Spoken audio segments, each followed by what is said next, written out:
तो चलिए दोस्तों वीडियो स्टार्ट करते हैं। वीडियो स्टार्ट करने से पहले आपको जानकारी दे देता हूं कि अपने इस चैनल पर राजस्थान बोर्ड और एनसीईआरटी की जितने भी वस्तुनिष्ठ प्रश्न है उन सभी का उल्लेख 6 से 12 तक सभी के जो वस्तुनिष्ठ प्रश्न है उन सभी का सॉल्यूशन मैंने इस चैनल पर करा चुका हूं।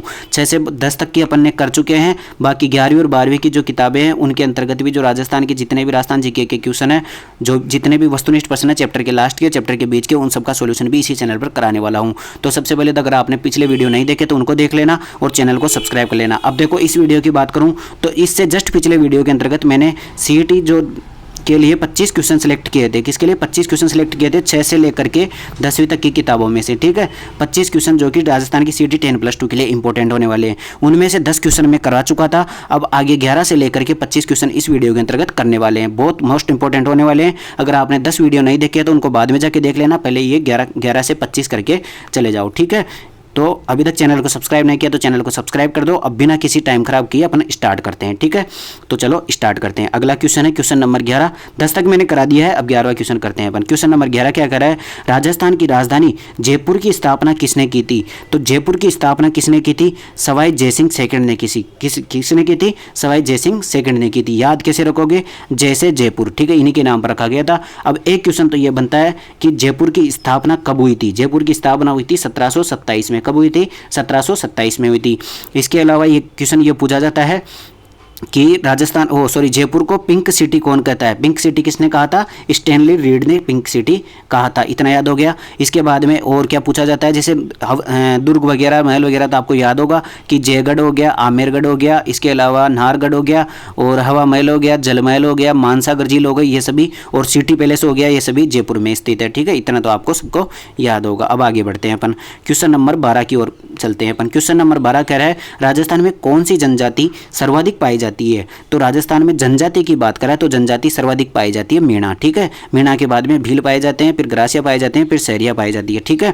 तो कुल मिलाकर के सर्वाधिक जनजाति कौन सी पाई जाती है? मीणा पाई जाती है, ठीक है। अब देखो इनसे कुछ रिलेटेड क्वेश्चन पढ़ लेते हैं अपन। जैसे सहरिया जनजाति के बारे में एक स्पेशल क्वेश्चन है कि राजस्थान की एकमात्र जनजाति जिसको भारत सरकार ने आदिम जनजाति घोषित किया है तो वह कौन सी है? सहरिया जनजाति है। इसके तहत आदिम जनजाति जो होती है उसको 200 दिन का कार्य, वो जो मनरेगा होता है उसमें 200 दिन का रोजगार मिलता है पूरे साल के अंतर्गत, ठीक है। अब देखो एक क्वेश्चन ये पूछा जाता है कि सहरिया जनजाति कहाँ पर निवास करती है राजस्थान में? तो ये केवल और केवल 12 जिले में निवास करती है। 12 जिले की 2 तहसील है, शाहबाद और किशनगंज। शाहबाद और किशनगंज, इन 2 ही तहसील में सहरिया जनजाति रहती है। इसके बाद में एक क्वेश्चन पूछा जाता है कि ग्रासिया जनजाति कहाँ पर निवास करती है? तो ग्रासिया मुख्य रूप से सिरोही में निवास करती है, मुख्य रूप से सिरोही में निवास करती है, ठीक है, आबू पर्वत और उधर। इसके अलावा मीणा की बात करें तो मीणा जनजाति सबसे ज़्यादा निवास करती है जयपुर में। कहाँ पर निवास करती है? जयपुर में। इसके बाद में क्वेश्चन पूछ रहा है कि भील जनजाति सबसे ज़्यादा निवास कहाँ करती है? तो उदयपुर में भील जनजाति सबसे ज़्यादा निवास करती है। इसके अलावा अपने को एक चीज़ और याद रखनी है, भीलों की जितने भी रिवाज है उनको और इनके जो वस्त्र वगैरह होते हैं उन सबको याद कर लेना है, ठीक है। ये भी एग्जाम के अंतर्गत पूछे जाते हैं। अब आगे बढ़ते हैं क्वेश्चन नंबर 13 की ओर। क्वेश्चन नंबर 13 क्या बोल रहा है? देखो राजस्थान की किस झील को राजस्थान का रत्न कहा जाता है? तो राजस्थान का रत्न कहा जाता है पिछोला झील को। किसको कहा जाता है? पिछोला झील को राजस्थान का रत्न कहा जाता है, ठीक है। और करंट में एक क्वेश्चन पूछा जाता है पिछोला झील के बारे में। क्या क्वेश्चन बनता है कि राजस्थान की ऐसी कौन सी झील है जिसमें इको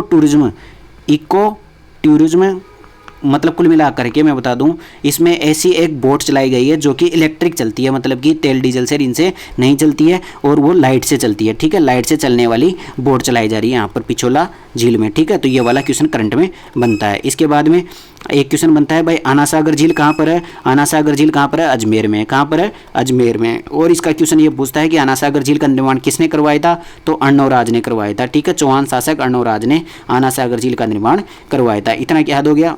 इसके अलावा पिछोला झील का निर्माण किसने करवाया था? वो बंजारा, कौन सा? पिछोला नाम का बंजारा था एक, उसने निर्माण करवाया था। इस पर भी विवाद रहता है। इसके अलावा पुष्कर झील एक क्रेटर झील है, ये भी याद रख लेना, ठीक है। यहाँ तक तो क्वेश्चन हो गए। इसके बाद में क्वेश्चन नंबर 14 की ओर चलते हैं अपन। क्वेश्चन नंबर 14 क्या कह रहा है? देखो राजस्थान की सबसे ऊंची चोटी कौन सी है? तो राजस्थान की सबसे ऊंची चोटी है गुरु शिखर चोटी। कौन सी चोटी है? गुरु शिखर चोटी है, ठीक है। राजस्थान की सबसे ऊंची चोटी कौन सी है? गुरु शिखर चोटी है। अब सबसे पहले तो गुरु शिखर चोटी कहाँ पर है? तो ये सिरोही में। कहाँ पर है? सिरोही में, ठीक है। गुरु शिखर चोटी कहाँ पर है? सिरोही में। इसके अलावा पूछा जाता है कि गुरु शिखर चोटी की ऊंचाई कितनी है? 1722 मीटर, ठीक है। इसको याद रख लेना, 1722 मीटर इसकी ऊंचाई है, ठीक है। 1722 मीटर। एक सेकेंड। तो कुल मिलाकर के गुरु शिखर की ऊंचाई याद हो गई आपको कितनी, 1722 मीटर याद रखनी है, ठीक है, इतना तो याद हो गया। इसके बाद में आगे बढ़ते हैं, गुरु शिखर चोटी है तो याद हो गया, तीनों क्वेश्चन याद हो गया, एक तो सिरोही में स्थित है और दूसरा इसकी ऊंचाई 1722 मीटर है, और इसके अलावा पूछा जाता है कि राजस्थान की सबसे ऊंची चोटी है, ठीक है, इतना तो याद हो गया। इसके बाद में आगे बढ़ते हैं अपन, अब ये तो याद होगा नाथद्वारा कहाँ पर है, दिलवाड़ा कहाँ पर है, तो दिलवाड़ा कहाँ पर है, ये भी सिरोही में है। नाथद्वारा कहाँ पर है, राजसमंद में, अलवर की पहाड़ियाँ है ही सही। इसके बाद में आगे बढ़ते हैं अपन, क्वेश्चन नंबर 15 क्या कह रहा है, राजस्थान में कौन सी भाषा सर्वाधिक बोली जाती है, तो राजस्थान में सबसे ज़्यादा बोली जाती है राजस्थानी भाषा। कौन सी बोली जाती है, राजस्थानी भाषा। अब राजस्थानी भाषा के नाम बहुत सारे थे, पहले मरु भाषा भी बोला जाता था इसको, इसके अलावा मारवाड़ी भी कहा जाता था, ठीक है। और राजस्थानी भाषा का एक सबसे ज़्यादा साहित्य है, कौन सा है, चारण साहित्य। चारण साहित्य राजस्थानी भाषा में लिखा गया है, ठीक है, चारण साहित्य, ये भी इंपॉर्टेंट है, एग्जाम में पूछा गया है। इसके बाद में आगे बढ़ते हैं अपन क्वेश्चन नंबर 16 की ओर। क्वेश्चन नंबर 16 क्या कह रहा है, राजस्थान में पहला पंचायती राज संस्थान किस जिले में स्थापित हुआ था, तो राजस्थान का पहली पंचायत राज संस्थान नागौर जिले में स्थापित हुई थी। कहाँ पर, नागौर जिले में। किसने स्थापित, कब हुई थी, एक तो क्वेश्चन पूछता है कि कब स्थापित हुई थी, तो 2 अक्टूबर 1959 को पहली पंचायती राज संस्थान की स्थापना हुई थी, ठीक है। और दूसरा क्वेश्चन ये पूछता है कि किसकी अध्यक्षता में, तो पंडित जवाहरलाल नेहरू की अध्यक्षता में। किसकी, पंडित जवाहरलाल नेहरू की अध्यक्षता में पहली पंचायती राज व्यवस्था की स्थापना कहाँ पर हुई थी, नागौर में हुई थी, यानी पहली पंचायत कहाँ पर खुली थी, नागौर में खुली थी। इतना याद हो गया,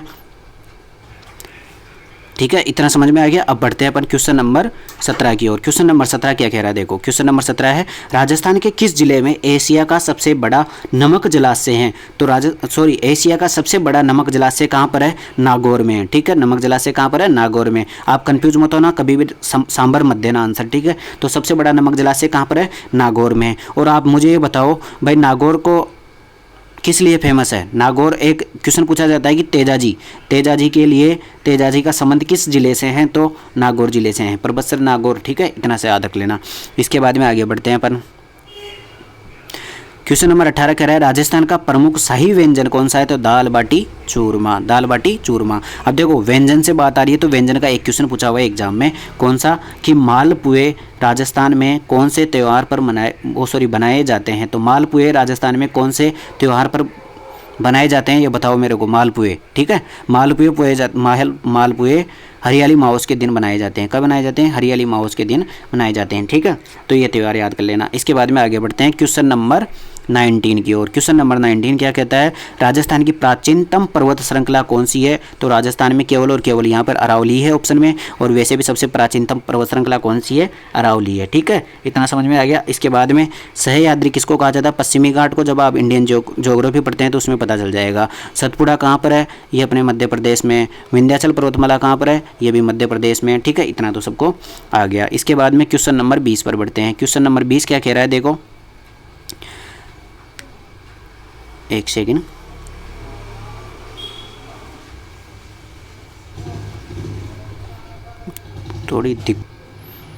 देखो थोड़ी फोन हैंग हो रहा था, इस कारण से दिक्कत आ रही है। क्वेश्चन नंबर 20 पढ़ते हैं, राजस्थान का कौन सा मेला पशु व्यापार के लिए विश्व प्रसिद्ध है, तो पशु व्यापार के लिए कौन सा है, पुष्कर मेला प्रसिद्ध है। पुष्कर मेला पशु व्यापार के लिए बहुत ज़्यादा फेमस है, ठीक है। और ऐसा भी पूछा जाता है कि ऊँट के लिए कौन सा मेला प्रसिद्ध है, तो पुष्कर मेला प्रसिद्ध है। और पुष्कर मेला का एक क्वेश्चन आता है कि रंगीला मेला किसको कहा जाता है, राजस्थान में रंगीला मेला किसको कहा जाता है, तो पुष्कर मेले को कहा जाता है। और पुष्कर मेला कहाँ पड़ता है, अजमेर में पड़ता है, इतना तो सबको पता है। इसके बाद में क्वेश्चन नंबर 21 की ओर बढ़ते हैं। किस स्थान पर राजस्थान का प्रसिद्ध कबीर पंथ आश्रम स्थित है, कबीर पंथ आश्रम राजस्थान में कहाँ पर स्थित है, तो पाली में स्थित है। कहाँ पर स्थित है, पाली में स्थित है। अब आगे बढ़ते हैं, क्वेश्चन नंबर 22 क्या कह रहा है, राजस्थान में किस किले को रेत का किला कहा जाता है, तो राजस्थान में किस किले को रेत का किला कहा जाता है, तो जैसलमेर को रेत का किला कहा जाता है। जैसलमेर किला है, इसका एक नाम है सोनारगढ़। कौन सा है, सोनारगढ़ है, और इसी को रेत का किला कहा जाता है। रेत का किला इसलिए कहा जाता है क्योंकि ये रेगिस्तान में स्थित है, इस कारण से इसको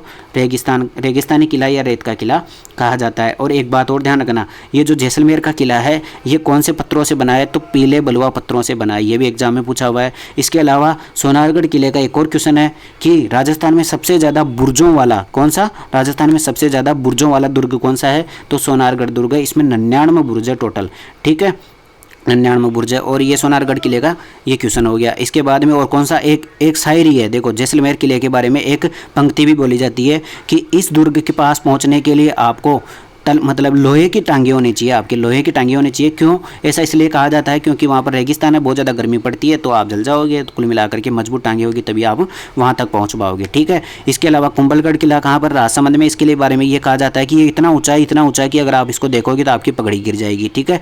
और मेहरानगढ़ किले की बात करें तो मेहरानगढ़ किले को अपने एक थे कौन से, ऐसा कहा जाता है कि इसको देवी देवताओं ने निर्माण किया है, ठीक है। ऐसा किला है जिसको देवी देवताओं ने निर्माण किया है। किसने कहा था, ये कथन किसने कहा था, ये मुझे आप बताओ, ठीक है।